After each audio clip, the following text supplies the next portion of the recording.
fakta atau hoax bahwa Kak Oki dulunya tomboy? Fakta. Fakta? Oki bilang saya ini udahlah nggak kaya, saya juga nggak cantik-cantik banget, tapi saya tahu saya pintar. Fakta atau hoax bahwa Kak Oki adalah wanita yang ambisius? Iya. Iya. Iya.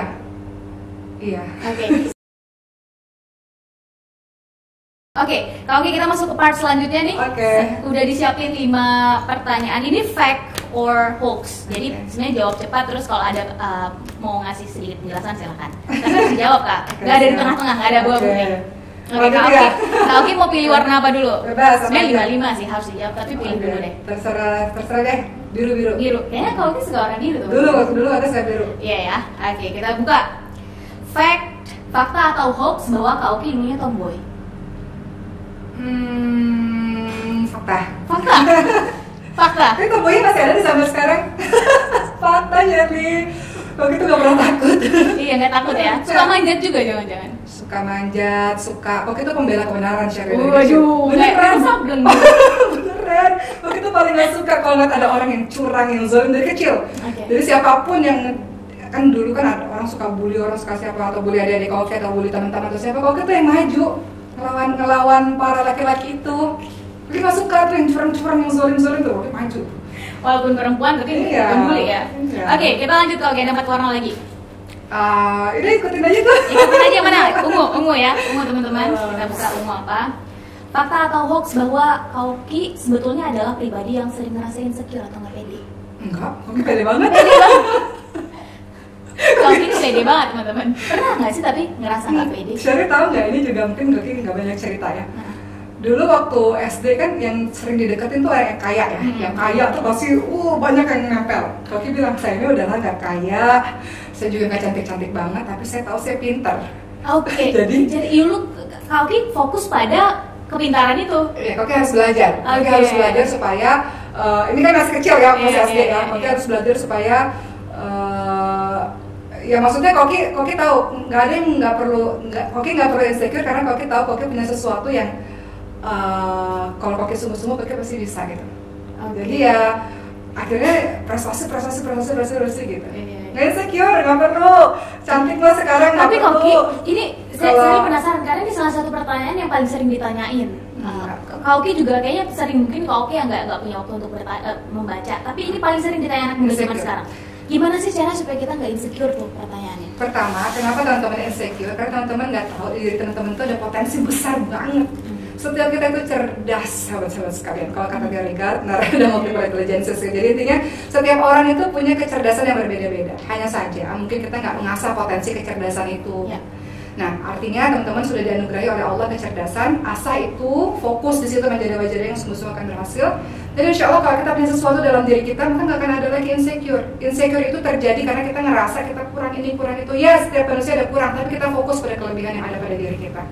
Kalau ditanya, anak waktu pernah saya yang cantik, aduh banyak banget. Jadi tahu nggak waktu, ini kalau kita cerita ya? Iya. Ya Allah, lucu deh. Jadi tahun 2008, waktu seleksi ketika cinta bertasbih, yang daftar jadi anak kan ribuan orang. Itu cantik-cantik Sheryl, Masya Allah, kayak Barbie semua, cantik semua. Dan seluruh wartawan tuh, Koki tuh nggak dipandang sama sekali Sheryl.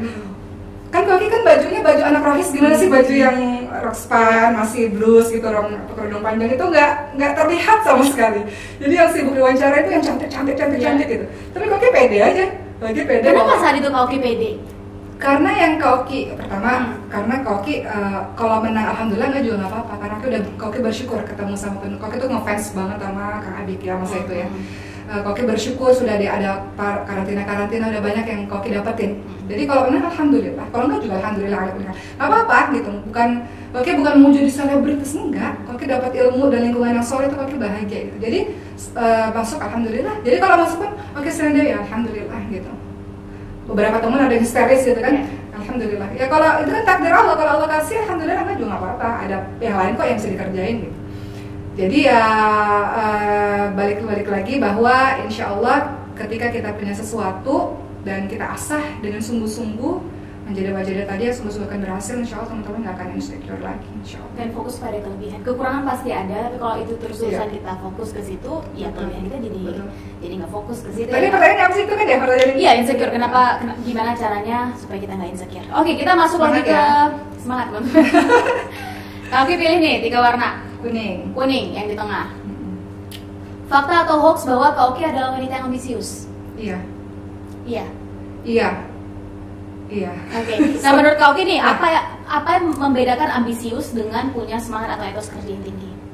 Kalau dulu ambisius itu terkadang perlu ya. Jadi kalau dulu sampai hari ini pesantren itu bisa berdiri karena adanya ambisius untuk umat, untuk kebaikan anak-anak muda yang sedang belajar di pesantren Ustaz Hafiz. Koki nggak tahu istilah apa ambisius dan sebagaimana, tapi Koki tahu yang Koki hadapi dalam kehidupan Koki adalah do my best. Saya harus melakukan semaksimal mungkin yang saya bisa gitu. Dalam segala hal, dalam pendidikan, dalam pekerjaan, dalam segala hal kita berusaha untuk memberikan yang terbaik. Harus yang terbaik gitu. Termasuk akhirnya itu semangat itu akhirnya berefek kepada pendirian pesantren Mas Kanwat ini, tapi Koki nggak sendiri ya, Koki punya banyak teman-teman yang hebat luar biasa. Ambisius itu ada, akhirnya jadi bisa berpikir bagaimana agar ini bisa maju, membawa anak-anak Indonesia ini lebih maju. Ambisius dengan jalan yang baik ya, bukan ambisius dengan menghalalkan berbagai macam cara gitu. Ambisius tapi ada proses dan kerja keras dan pengorbanan berdarah-darah yang harus kita lakukan seperti itu. Iya, dan perlu digarisbawahi tadi dari penjelasan Kak Oki bahwa ambisius itu kan seringkali dikonotasikan negatif ya, padahal sebenarnya enggak. Ambisi itu penting kali ya untuk mencapai cita-cita. Harus punya keinginan, harus punya mimpi, harus punya goal, harus punya kita mau ngapain sih 10 tahun ke depan harus benar ya.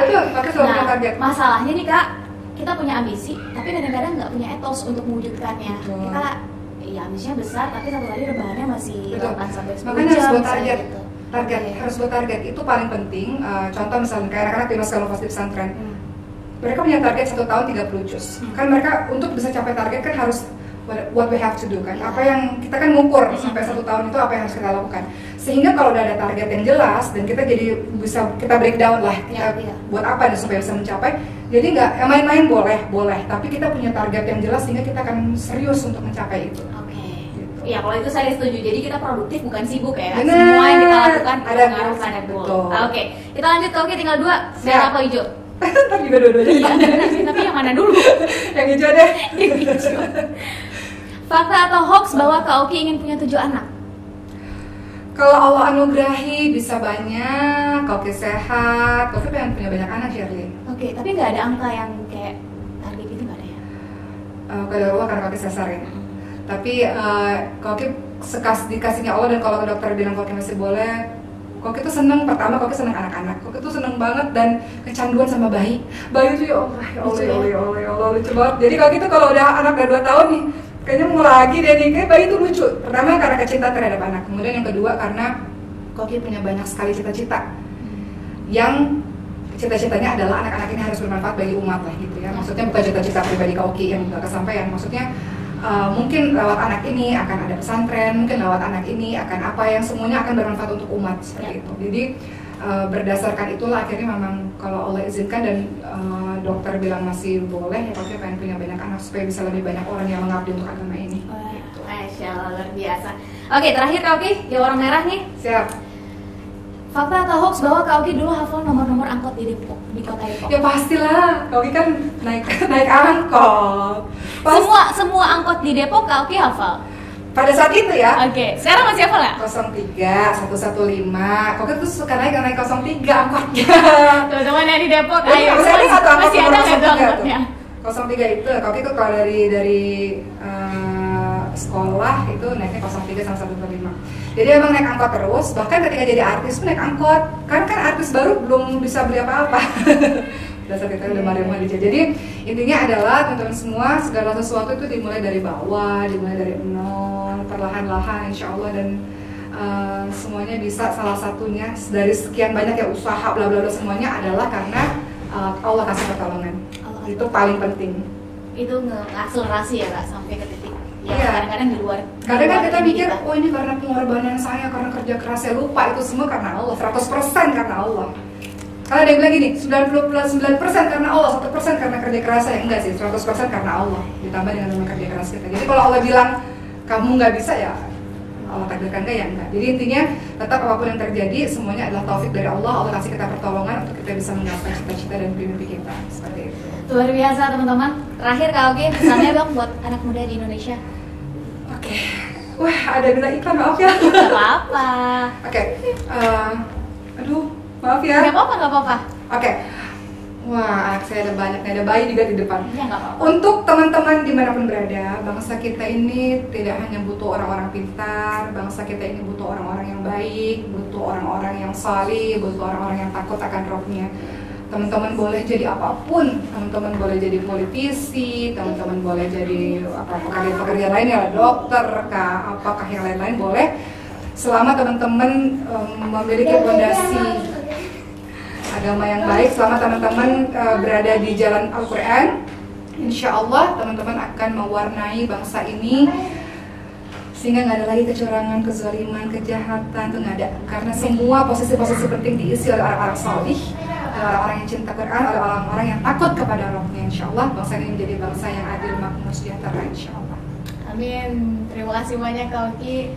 Dan teman-teman terima kasih sudah menonton ini sampai akhir. Semoga bermanfaat dan sampai ketemu di episode selanjutnya. Assalamualaikum. Waalaikumsalam.